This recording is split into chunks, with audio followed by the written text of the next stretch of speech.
মায়ের নাম আফসানা, ছেলের নাম আফসান। মায়ের নামের সাথে মিলিয়ে ছেলের নাম। এমন নামকরণ যেন মা ছেলের জন্ম জন্মান্তরের বন্ধনের কথাই স্মরণ করিয়ে দেয়, কিন্তু মুহূর্তেই শোকে রূপ নিয়েছে সেই মায়াময় বন্ধন আর ভালোবাসা।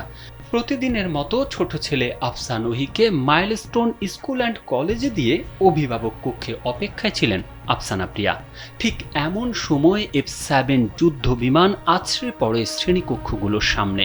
তখন আতঙ্কে প্রাণ নিয়ে ছোটাছুটি করেন অভিভাবক শিক্ষার্থীরা, কিন্তু জীবনের মায়া ছেড়ে বিস্ফোরণ আগুন কোনো কিছুকেই তোয়াক্কা না করে সন্তানের খোঁজে ঝাঁপিয়ে পড়েন আফসানা।